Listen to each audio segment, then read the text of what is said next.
করেন। আল্লাহ রাব্বুল আলামিন বলছেন, ইন্নাস সালাতা তানহা আনিল ফাহশাই ওয়াল মুনকার, নিশ্চয়ই সালাত, নিশ্চয়ই নামাজ যাবতীয় অন্যায়, অশ্লীলতা, পাপাচার থেকে বিরত রাখে। কিন্তু দুঃখজনক হলো সত্য যে আপনি ফাওয়াইলুল লিল মুসাল্লিন, আপনি সাহুদ, এজন্য আপনি সালাত আদায় করেন, মসজিদ থেকে বের হয়ে আবার কাপড় টাকর নিচে নেমে যায়।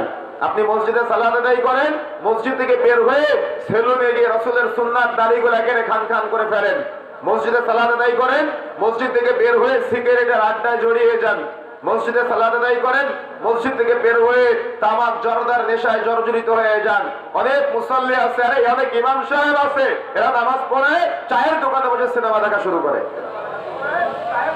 কি আছে না এমনটা সমাজে?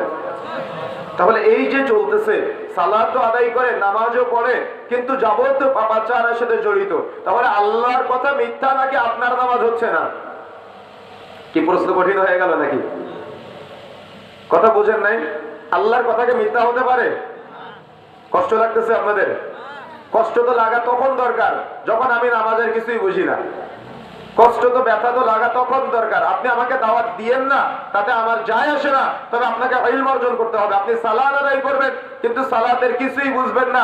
সালাতে দাঁড়ায় একবার আসমানে তাকান, একবার জমিনের দিকে তাকান, একবার ডানে তাকান, একবার বামে তাকান, নামাজের কিছুই বুঝেন না। তো সালাত আদায় করে আপনি কিভাবে অন্যায়, অশ্লীলতা, পাপাচার থেকে বিরত রাখবেন? থাকবেন কিভাবে বিরত? আর আমরা বলি যে সালাত আদায় করি, কিন্তু আমরা পাপ থেকে বিরত থাকতে পারি না। তো আপনি নামাজের এ টু জেড আপনি তো কিছুই বুঝেন না, বিরত থাকবেন কিভাবে? মা বোনেরা যে যেখানে আছেন, প্রত্যেকে নিজের কাছে প্রশ্ন করবেন যে আপনি নামাজের কিছু বুঝেন কিনা, সালাতের এ টু জেড আপনি কিছু বুঝেন কিনা, সালাত আদায় করে আপনি কতটুকু প্রশান্তি পাচ্ছেন, প্রত্যেকে নিজের কাছে প্রশ্ন করবেন। যদি আপনি প্রশ্ন করে নিচে যে উত্তর দিতে পারেন, তাহলে আপনি সফল কাম হতে পারবেন। তা না হলে আমি আজকে বলে যাই, আপনার 50 বছরের জিন্দেগি, এই 50 বছরের জিন্দেগিতে আপনি এখনো রুকু থেকে সুবহানাল্লাহ আযীম তিলাওয়াত করেন, আপনি এর অর্থ জানেন না, তো আপনার 50 বছরের জিন্দেগির সফলতা কি?